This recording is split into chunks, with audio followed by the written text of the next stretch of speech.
All right, welcome in everybody. Welcome into another Leupold Live.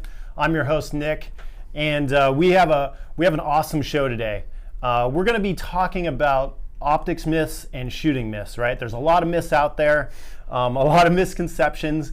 Hopefully we blow your mind a little bit and pull the curtain back behind some of this stuff. Right? It's going to be good. But joining me is Josh. Some of you guys might know Josh as PDX Patriot on Instagram. Yeah, right. I always feel bad. Like I don't feel bad. It's just kind of the way the world works now, right? So when you introduce someone or meet someone, you're like, oh, what's your Instagram handle too? Where are you from? Yeah, where might I know you? I know you on Instagram, right? So if you're not following Josh on Instagram, definitely give him a follow. PDX Patriot, like I mentioned. I think we got some audio issues. Stand by.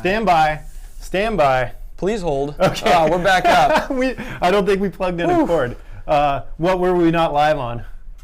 Oh, on Instagram. Okay. I'll rewind that, right? So, sorry for you Facebook folks. I'm going to repeat myself here, but we're doing a show today, right, on optics myths, shooting myths, pulling the curtain back a little bit, and joining me is Josh, PDX Patriot on Instagram, if you guys are familiar with. So Josh is a awesome shooter. Like you were one of my favorite people to go shoot with. Thank you. Super positive, always pushing you, really talented, and he works at Oregon Rifle Works too. I do. Right? So he gets a lot of these myth questions, right? Would you say you get a lot of these walking in the door? Every day. Every day? Oh yeah. Yeah, right? Yep. So he's kind of expert on these myths that people might have, or misconceptions, right? And not to say that's bad or wrong, it's just maybe, what you've heard or what you've been taught or something like that. Absolutely. But we're going to pull the curtain back a little bit and show you guys a little bit about, optics and the shooting side, right? Cool. So, let's do it. the first thing, the number one thing that people always talk about is main tube size. You probably get that a lot in the shop, right? Yeah, of course. They're like, oh, I want a bigger main tube because I want more light in there. I want a brighter scope, right? Yep. And it makes sense because, say I had a water pipe, right? And if I had a 1 foot diameter water pipe and a 2 foot diameter water pipe, which pipe is going to produce, which pipe is going to have more water flowing through it, right? Theoretically, the two. Two, right? Yeah. Absolutely.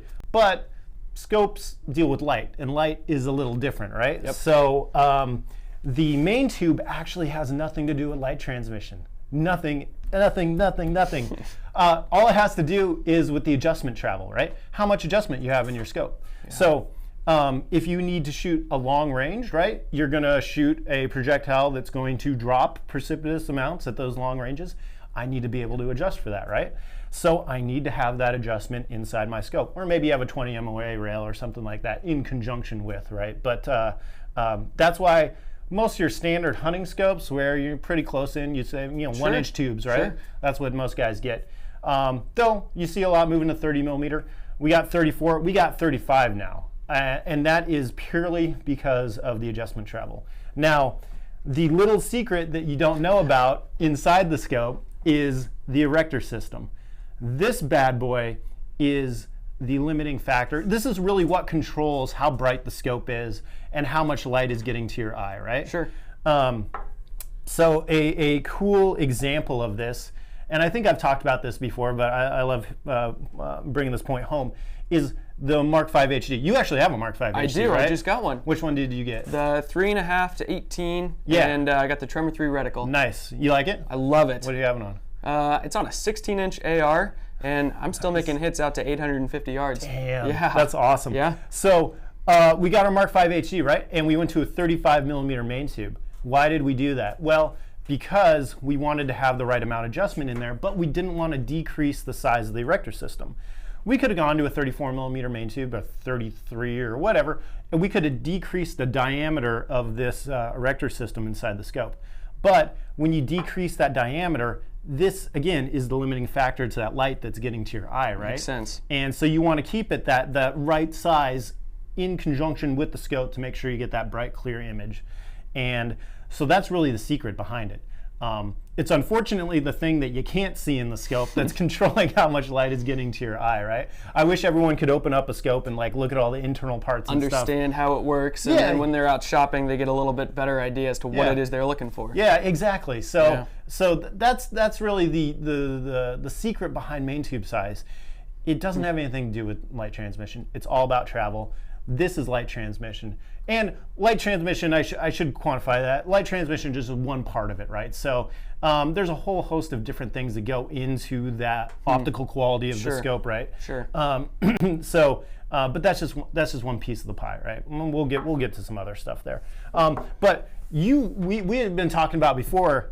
That was a great myth too that you were talking about light transmission and testing scopes inside the store, right? Yeah. You want to talk a little bit about that? Well, being that I work at Oregon Rifle Works, this is something that I've really only learned as of recently, but customers will come into the store and they'll ask to look at an optic. Maybe they're wanting to use it for hunting or just shooting with buddies. Maybe you want to be a PRS shooter and you're going to be using it more for practicing tactical type concepts. Yeah. Whatever the reason is, someone will grab that optic and they'll put it up to their eye and they'll look 25 yards across the store with no mirage, because there's not mirage in a store. You don't get fog. And you have LED lighting, very well lit, because that's how stores sell. Good lighting, good backdrops. I do have to say, plug on Oregon Rifle Works. It looks awesome. Well, thank you. If you guys in the area, go down and check it out. Yeah. So you put that up to your eye. Well, you really can't measure what kind of light is coming through different brand, different size optics when you have crystal clear, sharp lighting.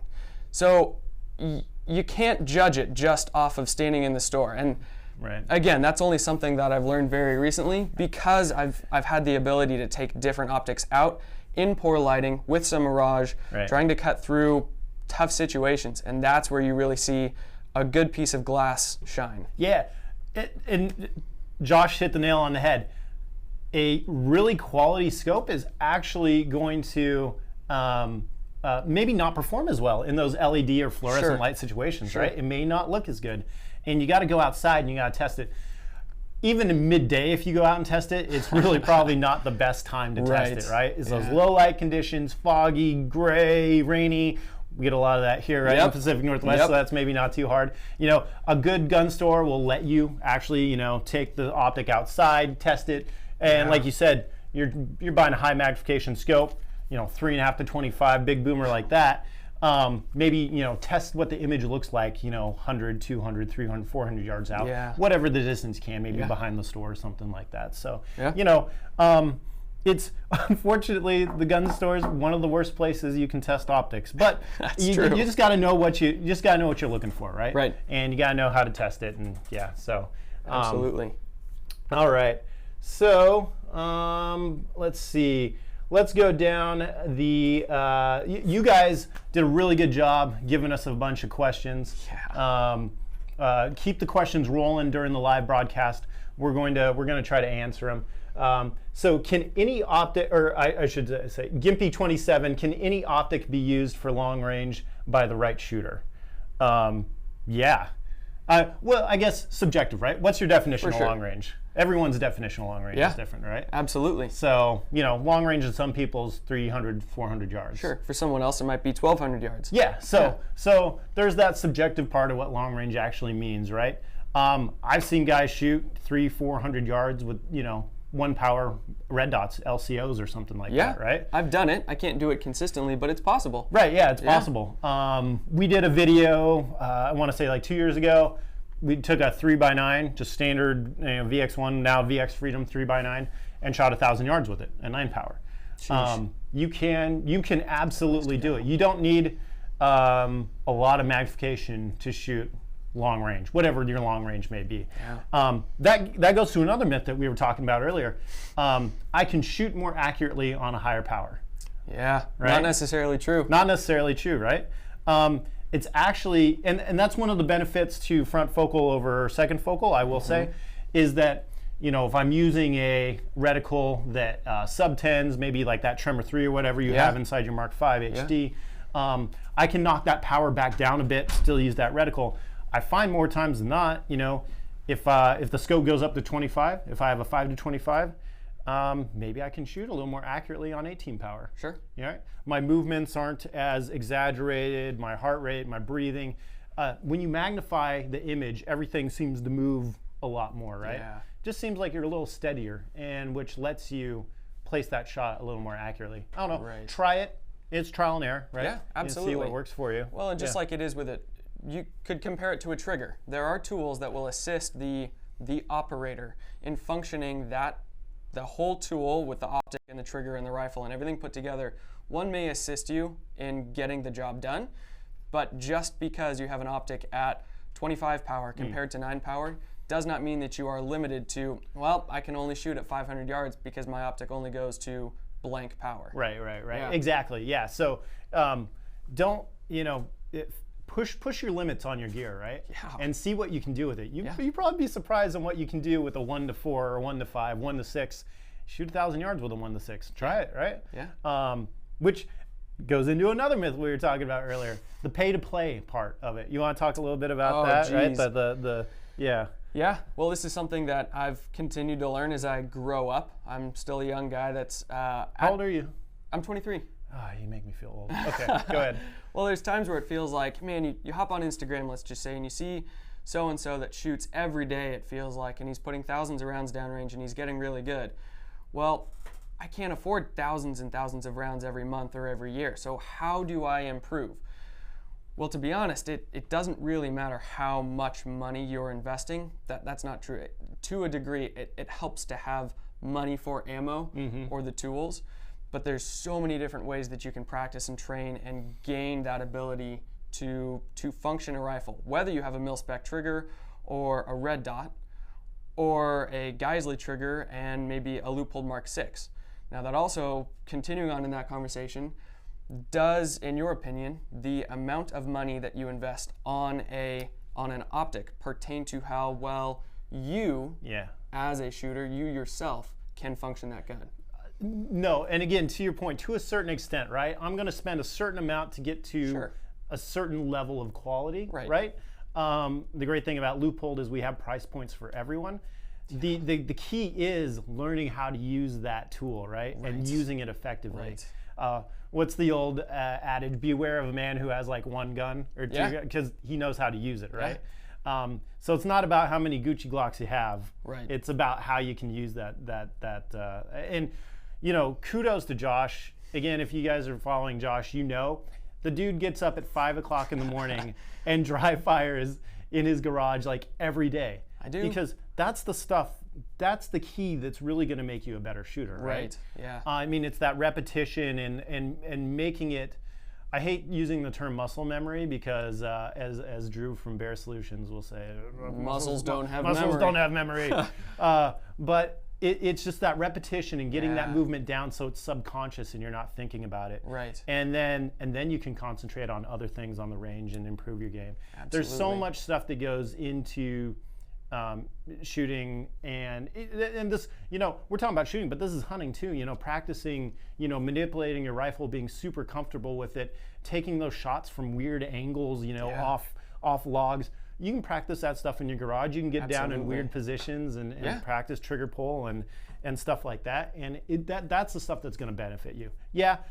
I want you to buy Leupold stuff. I want, Josh wants you to come down to Oregon Rifle Works and buy like a new gun, but don't be afraid to take that old gun out. Go to a class or whatever. Take it and just run it. And it makes me think of a story. Michael from our Leupold Optics Academy had a class, and this guy showed up.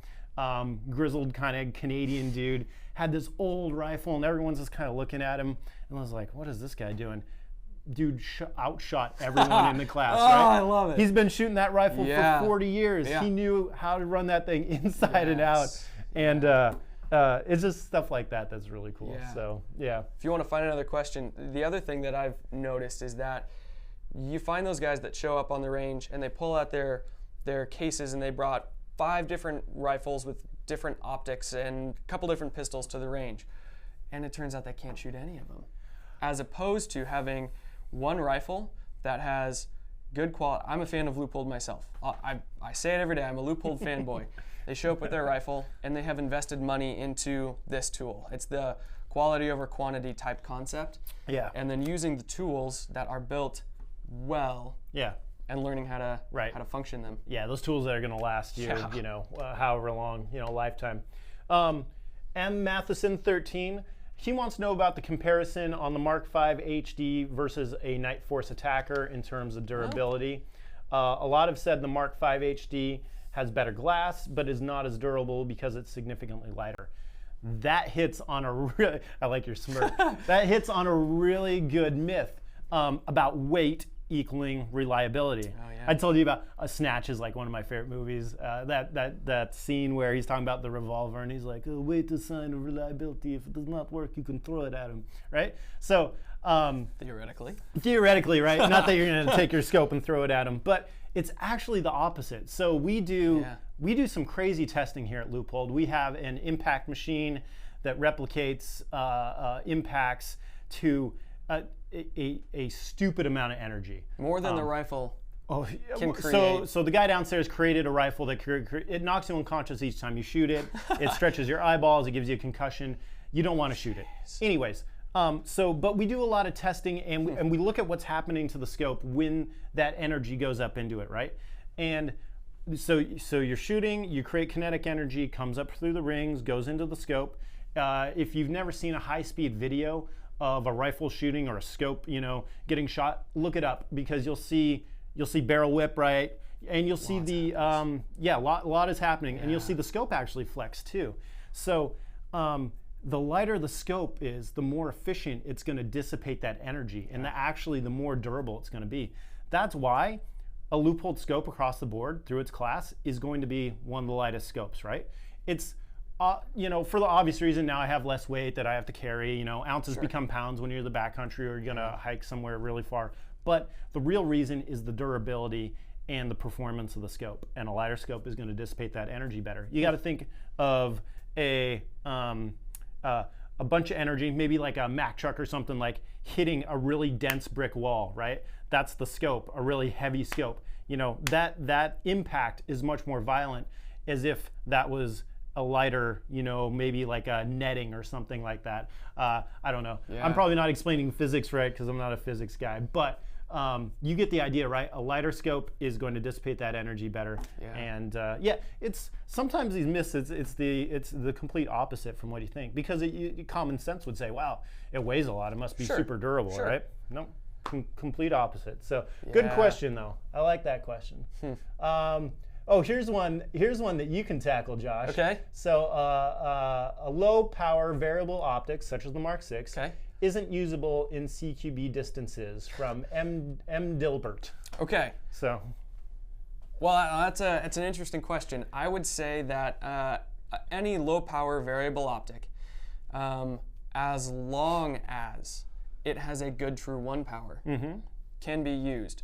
The reason that I recently put a Mark VI on my 12-inch AR pistol is because of the clarity at 1 power. Yeah. When I bring that optic up to my eye, I don't have to differentiate with one eye or the other. Where am I prioritizing? Which eye am I looking through? There's some optics that almost look like they're at a 1.2 or a 1.3.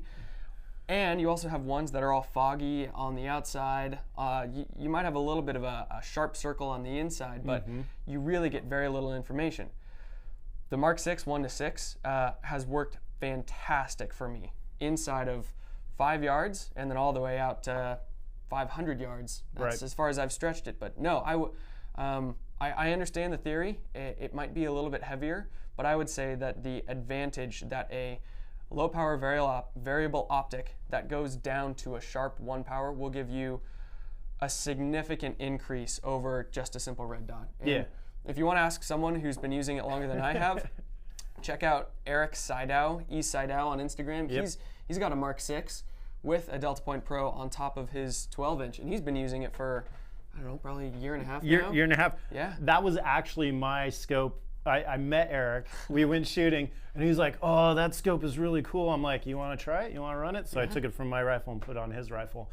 And he's been running the crap out of it ever since, right? Yeah. But watch some videos of him running some CQB stuff, and then tell me a low power variable optic doesn't work. Yeah. Especially paired with a red dot too. Yeah. And I like how he has his red dot set up, obviously, because that's how I had it set up. But on the top, on the ring top, right? So those are new too. If you don't know, we have some ring top mounts now where the Delta Point Pro can attach onto the top there. So you can be at the high ready, kind of looking over your variable power optic, having that red dot, and then you could use that for CQB stuff. And if you want to transition to mid-range stuff or something like that, then you just pop it up to the variable power optic. Maybe you have the variable optic on like 3 or 4, 5, 6 power, whatever it is. Nice. So, Yeah. The other added bonus to having a red dot on top of a magnified optic, so let's say you're glassing the hill looking for deer, or you're looking for whatever it is that you're doing. It's nice to be able to take your eye off of the incredibly honed in optic and look at, okay, I see that tree over there. I can understand my optic is going to line up down below it, and I can pop down. So you're not looking at 25 power across the hill. Every tree, every stump looks the same. Right. Losing track of where you saw that buck last. Yep, absolutely. That helps too. That's a great point. Justice is justice. Explain parallax. So this is one. If you ask 10 different people what parallax is, you're probably going to get 10 different answers. And I actually, as a little pre-work assignment, I looked up parallax in the dictionary. I read it, and I still don't. I still don't understand what it actually means in the dictionary. Awesome, right? So, but it's actually pretty easy to figure out. The example that I give is we're driving in a car, right? Okay. You're the driver, and he's got a fuel gauge in front of him, right? Not a digital dashboard, an actual fuel gauge with an arm, right? So he's looking at the fuel gauge, and it tells him he has an eighth of a tank left, right? But I'm looking over here, and I'm like, man, you're on empty. Like, we're going to run out of gas, and we're going to get stuck, right? That's because I'm looking at it at a different angle than he's looking at it, right? Makes sense. So our alignment is off, or my alignment is off, so my perception of that fuel gauge is off. Now, to translate that into a scope, right? So I have my reticle, right, is inside the scope. It's on this physical plane, and I have my target downrange, wherever I'm shooting at. Those two objects are on different planes within this world. Sure. And really good example, hold up your thumb, close one eye, and move your head around, swim. Don't move your thumbs, but it looks like your thumb's moving, right? Because these are on two different planes. So what I do with the magic of optics, I turn my side focus adjustment, which is technically a parallax adjustment. We'll get into that in a little bit. But I'm actually moving another lens inside the scope. And what it's doing, it's taking my image, my target downrange, and my reticle, and sandwiching them together. So now they move in conjunction, right? Wow. They're not swimming around. That's the easiest way I can explain parallax. The byproduct of parallax adjustment is focus. And that's why people say side focus adjustment, or I'm adjusting my focus. You're actually adjusting your parallax by in turn then adjusting your focus. The good thing is, if you know something is in focus, doing this, your parallax is adjusted correctly. Very cool. Does that make sense? That does make sense. Okay. I always explain it. I'm like, man, did that go over people's heads? Or no, that's perfect. Yeah. So nailed it. It's a little difficult to understand, but it's actually pretty simple once you get the aha moment. You're like, oh, okay, I totally understand it. Now, you might be asking yourself, okay, Mark 8, 3.5 to 25, got a parallax adjustment, VX Freedom, 3 to 9, I don't have a parallax adjustment. Why don't I have a parallax adjustment on every scope? Well, some scopes are designed for certain applications, right? Sure. And this scope is kind of your typical hunting scope. I would totally rock this on like a 308 or a 6.5 or something like that. Hunting distances out to 500-600 yards probably at the max. Sure. You don't really need a side focus adjustment, because even the max parallax, the max deviation in your point of impact you're going to experience even at like 500 yards is around 2 inches. And that's if you're all the way like off the scope. Working to change it, right? They come from the factory parallax free at 150 yards. That gets you out, 5. So we're still talking like kill zone shots. Now, that may not be acceptable if you're shooting a PRS match, right? You're probably not buying a VX Freedom if you're shooting a PRS match, and you're going to buy something that has a side focus adjustment because you want to specifically dial in that parallax for whatever yardage. Plus, you're probably shooting out further, right? It could be out to 1,000 yards, 1,500 yards, whatever the case may be. And you definitely want to adjust that, because that is the parallax is compounding. The little secret is that every scope could be parallax free. Really? You just need to get, as long as your eye is exactly in line with the lens, exactly in line with the reticle, exactly in line with everything, anything can be parallax free. But not reality. that's not reality, right? And the chances of that happening are slim to none, and that's why we have parallax adjustments. Hopefully that answered your question on that one. So, trigger prime. You need high magnification to shoot 100 yards. I'll let you take that one. Sure. No, I would disagree. I would say that no magnification is really required. Now, that depends on what kind of target it is that we're shooting at. That's the other, are we shooting a dime? Question. If we're shooting a 10-inch piece of steel, let's just say, no, not at all. Shooting with irons, I think the Marine qualifications with irons, they go out to like 300 yards, 500 yards? That sounds right. Yeah, it is a long way, whatever it is. Right. So, yeah. No, 100 yards is with no magnification at all, with the right amount of training and a little bit of practice. Shouldn't really be an issue at all. Heck, we go to range days, and it always ends up that you end up on the 100-yard line with your pistols with the red dots, and you're like, let's shoot like 100 yards. Absolutely. And you're digging steel, especially with the DP Pro. Plug. Exactly. So, but guys can do it with iron sights too. Right. It's nothing out of the ordinary. So 100 yards might, when you first start shooting and stuff, that might seem feels far, like a long way. Right? Yeah. Everyone's got to start somewhere. Sure. But you'll get comfortable there, then you move on, Absolutely. 2, 3, 4, whatever the case may be. Here's another great one that I was going to talk about anyways, but Opus 56 had the question that a larger objective equals more light transfer.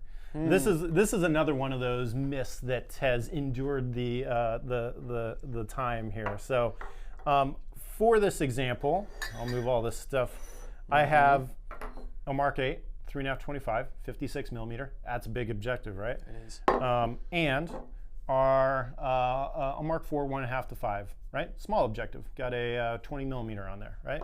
So again, common sense. You're looking at them, and you're like, man, well, obviously that's going to be a brighter scope than that, but it's not. The objective size is directly tied to the magnification. So this is a 1.5-5. That's a lower magnification scope, right? 3.5-25. That's big, right? Yeah. So what it has to do, it's actually a simple equation that you can figure out. And I encourage everyone to do this. It's a really cool demonstration. I have a flashlight on me. Look at that. So look at that. Everyday carry a flashlight. So take a scope. Hope maybe you take one, maybe you have one floating around, I don't know, or you're gonna buy a scope. Take a scope, shine a flashlight down through it. And you guys probably can't see it on camera, but you're gonna see a disc of light at the bottom. That disc of light is actually, there you go, maybe you can see that. That disc of light is called the exit pupil. That is the disc of light that's gonna hit your eye, right? And there's a mathematical equation that's pretty easy that has to do with the objective size, the magnification you're on, that's gonna give you the diameter of exit pupil that's gonna hit your eye, right? So the equation is the diameter of the objective divided by the magnification you're on is going to give you your exit pupil diameter in millimeters. So for this instance, so I know math. I'm just a marketing guy, and this math stuff is difficult. I'm definitely not the one designing these scopes, that's for sure. So I have 20 millimeters here. Say, I'll make it easy. Say I'm on 5 power. 20 divided by 5. 4, right? Is that 4? Sure. Is that 4? Yeah. Yeah, okay, that's 4. So pressure's on. So that means I'm gonna have a 4 millimeter exit pupil hitting my eye, right? It could be the same exact equation for this because this is a high magnification, right? Sure. 56 divided by, I'm not gonna do the math, whatever, equals a 4 millimeter exit pupil. It could be the same. So it's all dependent on the magnification. That's why the objective size is the way it is. That's why when you go to a higher magnification scope, you need a bigger objective to make sure that exit pupil is the right size. That's also the reason you might notice. So I take this Mark 8, I stick it on 25 power. Now that equation got a little different, right? 56 divided by 25, 2 something point, right? So that exit pupil got a lot smaller. That's why when you get on the rifle and it's at high power, you see guys fishing around a lot, right? Gotcha. Their head's going, I can't find, oh, okay, there it is. That's because that disc of light is so small. That's why, like the Mark 6 1-6, you have it on 1 power. It's 24 millimeter. Jeez. 24 millimeter exit pupil. You just pop it up and you're like, oh, there it is. Yeah. And that's what we call eye box too. Eye box is the amount you're able to move around and see the image, right? So exit pupil has a lot to play with it. The other part of that too, and I know I'm getting super in depth about this, but I think it's important, is the amount of light that your eye can actually take in. Sure. So you're younger than me. You have better eyes. Okay. I'm only 35, but probably the eyes have started degenerating a little bit. So when you're younger, your eyes can dilate much larger. I'm not an optometrist, but I think it's like 8 millimeters or something like that. Okay. As we get older, that degrades. Maybe we can only dilate to 5, 6. So anything over that amount of light, yes, the eye box is going to be bigger, so you can move around more, but the actual light that your eye can take in is going to be limited, right? So something else to think about too. Not all our bodies are built the same. We all perceive light differently and take in light differently. That's true. So when your buddy's like, well, this scope seemed way brighter than that scope, and you're like, no, that scope's brighter than this scope. That's because You perceive it differently. You perceive it differently, Yeah. right? So something to think about.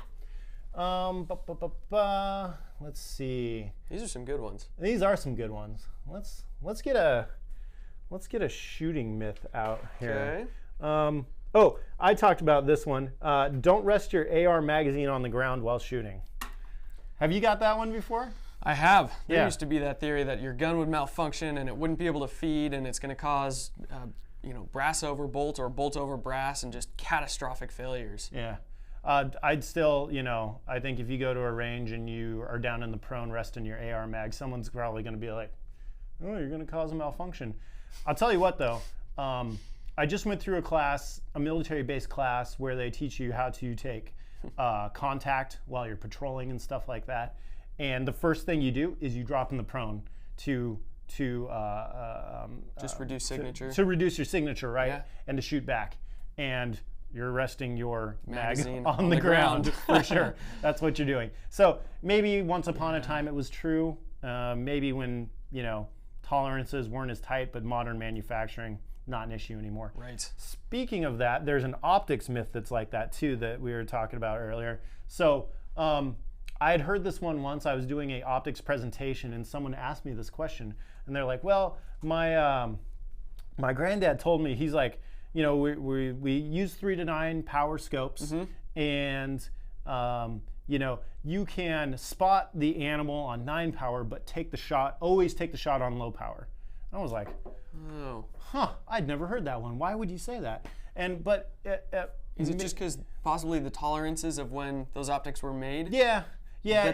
And again, we're not talking about Leupold. We're just talking about scopes in general. So it could be Sure. an older scope that maybe wasn't built that well, Sure. or whatever reason. But so you got to think about what's happening when you're magnifying, right? You got lenses in there that are moving. Yeah. If those lenses in there aren't moving correctly or still aligned, Yeah. your point of impact could shift. And I could totally see Interesting. Okay. why someone would think that, right? Sure. So they're like, you sight in at 3 power, you shoot at 3 power. You never shoot at 9 power or any other power. But again, especially Leupold, modern technology, Yeah. probably don't have to worry about that. Right. That's one of those old myths. So, Yeah. Yeah. Okay, rolling down. We got a lot of good questions here. Let's see, we already hit that one. Oh, I'll let you tackle this one. Triplex coating, red dot sights on a handgun are for people who can't shoot well. Oh my goodness. Well, you could go straight to competition shooters, guys that take JJ Rakaza. He's someone who has been winning competitions, not just like, hey guys, let's go shoot, but Yeah. professional competitions. Yeah. And let's put irons on a gun and let's put optics on a gun, and swapping back and forth between the two. No, there's really no difference. There is an added bonus of having the optic, and you've been running your DP Pro for a while now. Yeah, I've been running a red dot. Obviously, a Leupold guy, I want to run a red dot, but I've been running it for 3 years now, I think, Yeah. probably shooting. Yeah. So, Yeah. Yeah. Really, all that dot does is it assists the shooter in not having to stress about multiple planes as well as the target downrange. So I don't have to worry about my rear sight, my front sight, and my target. On top of that, you don't have to stress front sight post hard focus. Right, yeah. You get that luxury of, I get to look downrange and just superimpose that red dot on whatever it is that I'm looking at. So Correct. is it for people that are bad shooters? No, not at all. It assists people, all types of people, depending on how your eyes perceive light and targets and such. But no, I'd say that it's a huge tool that can be utilized. For me, it lets me concentrate. Like Josh was saying, I'm not concentrating on aligning rear post or rear sight to front post or anything like that. I'm concentrating on the fundamentals. I'm concentrating on my grip, my trigger pull, my stance, my recoil management, all that kind of stuff is what I'm thinking about. So that allows me to concentrate on that, get better at that. I can still go back and, I can go back and shoot irons. I can shoot irons pretty well. I don't shoot them a lot, but if you're proficient with the red dot, you're going to be proficient with iron sights because all those other fundamentals stay the same, right? Everything stays the same.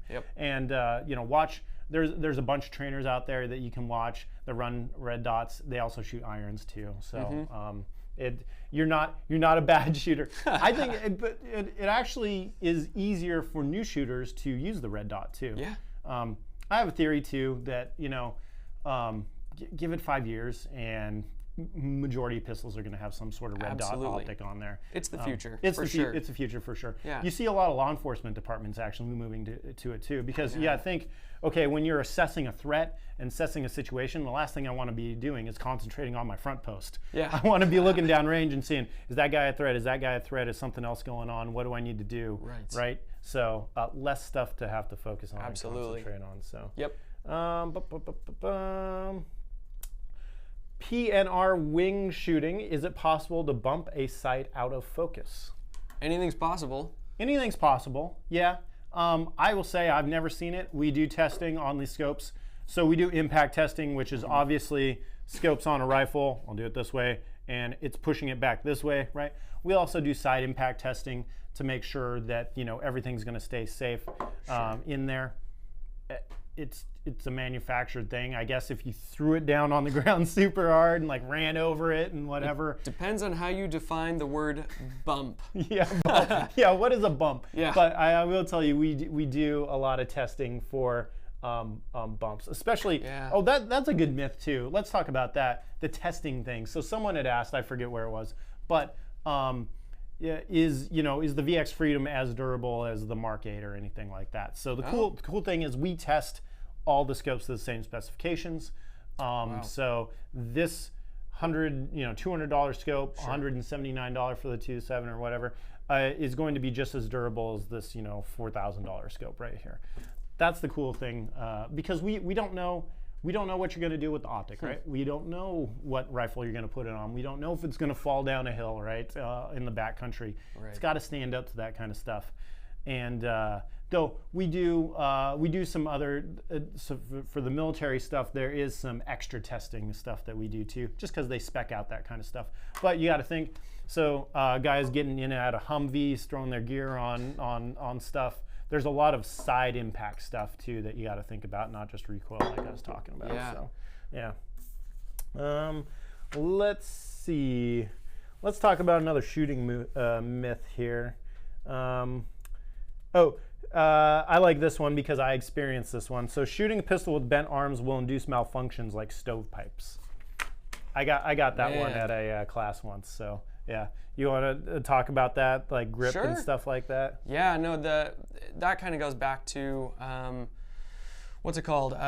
Limp wristing a gun, and not giving the base of the gun something to the slide to push against. Well, in reality, it doesn't matter where your hands are in relation to your body. That's not going to cause any type of different recoil, as long as you are still holding on to the gun the way that gun is designed, the way that also our bodies were designed to grip that gun.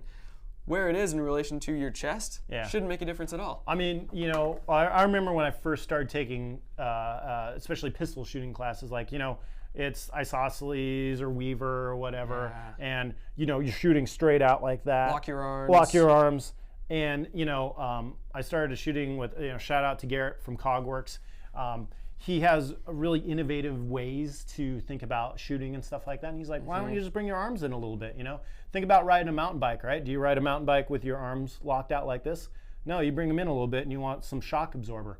Yeah. So I shoot kind of arms bent like that. But like Josh said, it's all about grip. I mean, you can be shooting down urban prone around a corner, wherever. Right. As long as your grip's solid, you're going to be good. So you're not going to induce any malfunctions. Absolutely. So, yeah. What else do you got? Matt Brown on IG. Why is there no gold ring on the Mark V HD? Is it not worthy? That's a great question. Woo! It's definitely worthy of a gold ring. We just, for the tactical stuff, we just do black rings. Yep. I mean, you usually don't have flashy stuff right on your ARs. You got, I say we don't usually have flashy. I got one of those Radian gold charging handles and selectors on one of my ARs. So yeah, those are flashy. I got some flashy stuff on one of my ARs, but yeah. Less reflective. That's just kind of the goal. Less something reflective. Else that catches the eye. Yeah, more incognito, right? Sure. Yeah, just because it has a black ring doesn't mean it doesn't meet Leupold quality for sure. Interesting story behind the gold ring. I believe it was Marcus Leupold who actually started that. So Marcus was the son of Fred, who started the company back in 1907, and he came to the engineers and everyone. He's like, "Hey, we should put gold rings on the scopes," and everyone was like, "Are you serious? Why? Like no one wants a gaudy gold ring on the scope." And turns out that was probably one of the most genius marketing moves, honestly. That's really cool. I mean, if you go to a range now and you look down the line, you can immediately tell, sans the tactical ones, what's Leupold, right? Yeah. That's Leupold, that's Leupold, that's Leupold. And it's trademarked. No one else can do gold rings. So it's pretty ingenious. That's really cool. That's Yeah. One of those little stories. Does having a bubble level actually matter? If so, at what distance? Conan 76 malts. You know what? That's another one of those. It depends. Yeah. Right. It depends. If you're doing, correct me if I'm wrong. Yeah. If you're shooting with a holdover as opposed to dialing up, if you're on very uneven ground and you have a bipod that's shifting you over and you're working off of a hillside maybe, well, that reticle is not reading correctly to what that bullet is going to do once it leaves your barrel. So does having a bubble level help? Yes, if that's what you're doing. If you're shooting off of the reticle, if you're working with holdovers, I could see how that would be some assistance. Yeah, here's my thought on it. I actually do need to get one. Anyone got some good bubble level suggestions out there, let me know. But I need to get one for my PRS gun. But it's a tool that I would rather have on the gun than not have on the gun, right? Sure. I was thinking about that the other day. I should totally get one. Because there could be situations like that where you're off level and you're using the reticle that you might need to use it, especially at extended distances. So everything compounds when you're shooting out further, and you might need that help. If you're off a couple degrees, that's going to matter at those distances with shots going on. So yeah, why not? They're not super expensive, right? So it's kind of one of those things. Simple tool. Yeah. One of those things I've put off for too long and I should get. So, here we go. Zebulon. That's an interesting name. Nice. Zebulon there. The difference in optics quality depends on manufacturing plant. Asia versus Europe versus the US. Super interesting question. Everyone wants to know where the scopes come from, right? Sure. Obviously, we make our stuff here in Beaverton, Oregon, and we take great pride in that too. There's stuff made in Asia, there's stuff made in Europe, all over the world. So to me, I will say the difference for me is in the US here, we, and in Europe too to a certain extent, but definitely not Asia, we have a culture of shooting and hunting, right? Sure. I think that plays a big part in the products actually. I mean, you walk downstairs and you walk over to one of the machinists and he's telling you about his hunt he went on, or he's telling you about that. I mean, we got, or you go over and talk to one of the engineers, right? We got like 80 engineers here and they're talking about, I was at the shooting range and I was doing this. So we live it too. We're a culture that We're likes, immersed in this. yeah, hunting and shooting. You go to Asia, it's not a they call it blood sports, right? You know, hunting and that kind of stuff, and they don't shoot or anything like that. Sure. Other side of that too is being able to see all the or have control over all the processes yourself. So we do pretty much everything in house. Like, we're not only making scope parts, but we make the tools to make the scope parts. Wow. We make the tools to put the scopes together. We do all the testing internally. Like, everything we can try to do internally here, we do. That's amazing. And that really plays into the quality of the scopes, right? And you know, you can have stuff made overseas, and maybe it comes back and you inspect it or whatever. But do you really know what they're doing on a day-to-day basis? Are they looking at your prints, looking at your specs, looking at all that kind of stuff, calibrating the machines? You know, you don't know. We do import some stuff too. You know, be fully clear. There's some spotting scopes and rangefinders and binos and stuff. Again, the difference there is that those do come in, and we do really in-depth inspections on those before we send them out to distributors and retailers and stuff like that, making sure that, you know, if it says Leupold on the side, there's a certain level of quality it has to have. But yeah, to me there's some differences. I take pride in the American manufacturing for sure. You got 700 people here making scopes, you know, 7 days a week. There's people here making scopes, so it's a super special thing. So I don't want to get sappy about it. But, yeah. Can Max PNW Pew? Can you guys arm wrestle? Can't. Nah, we can't. That's can't gonna. arm wrestle. I don't. That's I'd have to go awkward left-handed, and then I'd lose. Yeah. And No, I don't know. I don't know. So. Hey, tell you what, Max. Next time we're out shooting, we'll arm do it wrestle. there. We'll do it there. We'll Instagram it live for you. Perfect. Chaz Gerard Photography on IG. Can I upgrade my scope to a better reticle or a longer range? Oh, good question. Yeah. Yeah, you can upgrade your reticle for sure. We have the cool thing about our scopes. They're designed to be worked on, right? Opened up. You can send it back. Custom shop can put in a different reticle for you. Now, depending on the model of scope, you are limited to what reticle you may be able to get. But there's some options for you, right? Makes sense. Yeah. Magnification, no. You can't change the magnification. It is what it is. There once upon a time there was some other companies that would offer boosting to scopes, and there was like a little piece that they would put onto that, but it was a third-party company, and then it voids your warranty, and this is no good. So you don't want to do that. Can you add illumination to the reticle, or is that something that the reticle would have to come apart? Yeah, by the time some of the scopes you could add illumination to, like the VX6 HD, but by the time the cost is there, you just probably better off buying a new scope for the illumination part. So. Misconceptions. I guess this falls under that. So OA3006 on Instagram. Can you break down the CDS system?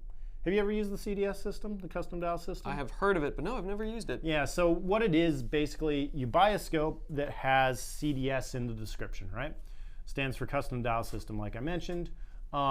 We take your ballistics, right? So we would encourage you to like go to the range and chrono to really get the accurate, ballistics off your rifle, right? Muzzle velocity, ballistic coefficient. We also want to know like environmental factors like the elevation, the temperature where you're shooting, the sight above bore, which is like, center of your objective to center of barrel, like how high up the scope is off the rifle. So it's set to your specific rifle, not a generic. Yeah, that's the beauty of it. It's not a generic. It is super exact. And the better the information you give us, the more accurate, of course, the dial is going to be, right? That's awesome. So you get a free dial with every CDS scope purchase, $80 value. And it'll come with all the ballistic, all your information on top. So okay, this one's for my, 243 or 30-06 or whatever you're shooting, right? And you sight in the scope, put the dial on, and then you have yardage marks on the side of the dial. So now I know, hey, got my rangefinder. Click, okay, 500 yards. Turn it to 5. Does the math for you. Obviously, if you've been watching, you know I'm no mathematician, so that's really handy for me. And then you just use the center of the reticle, right? Super easy. I mean, Very cool. It's one of the easiest systems out there. Sure. Yeah, so. Which someone had a question before. I don't know where it went, but they were talking about, here we go. Easter range shooting. I hope I said that right. BDC reticles are accurate right out of the box, right? No. So we're talking. Yeah. So the CDS dial is a exact, ballistic. BDC dials are more a generic, approximate. Yeah. Now you can dial them in. So the way you would dial a reticle in so that it was more accurate is actually, and this only applies on second focal plane reticles, so ones that don't change size when you change your power selector. But you can actually change the power of the scope, and that's actually changing the measurements of the reticle in relation to the target. Makes sense. And it's a little hard to understand, but that's how you're dialing in the your ballistics for the reticle. The Boone and Crockett reticle is a great example. If you get the Boone and Crockett reticle, read the manual. The manual actually does a really good job of explaining that. But you'll see there's like 2 triangles on the power selector, because that's telling you for ballistic group A, you're on this triangle. For ballistic group B, you're on this triangle. And by changing the power, again, you're changing the measurement of the reticle. So, yeah. Little known fact. That made me think. Scott's laughing. Back to this. So back to this. The duplex was actually a ranging reticle back in the day. People don't know that because you were bracketing the animal within the duplex size, and depending, dialing in the magnification, then you dial in the magnification, and it can tell you your yardage, the distance away, right? Interesting. So people don't know that the duplex is actually more complicated than it looks, but. With those BDC reticles, one of the reasons that they are so difficult to get actually set to a specific gun, just shipped from whatever brand, is you have so many different variable things that could come into play, whether it's barrel length, muzzle velocity. Are you shooting, let's just take a 16-inch 5.56. Well, that's nice, but elevation, what muzzle velocity, like I said, grain, bullet, there's a lot of different factors that could come into play even on one simple platform. So when you start spreading it across 308s and 30-06 and 5.56 down to a 22, the odds of you actually getting that BDC to line up with where your round is going to land is near impossible. Yeah, it's difficult for sure. So, yep, you got a couple of different systems there that you can use. So first outdoor tradition IG, when will the Battleship targets be shipped? So you guys want your Battleship targets. First off, thank you everyone who participated in our little giveaway there. You submitted a review, you get a pack of targets. Pretty easy, right? So thanks for going on and submitting reviews. We sent them out in 4 different shipments. They went out some last week, some this week. So they should arrive shortly. They're in the mail. So checks in the mail. Awesome. You're good to go. So we're wrapping up here. I want to encourage everyone again, go on to Leupold.com, sign up for the Core Insider newsletter. That really allows you to know about all this cool stuff happening, these Leupold lives, stuff that's going on within the company. We got a lot of cool stuff going. And so Josh, I just want to thank you for coming down. Thank you, Nick. And talking with me. I mean, this is awesome to have Josh here. Again, awesome for me too. Follow him, PDX Patriot on Instagram if you haven't. So next time, guys, we'll see you.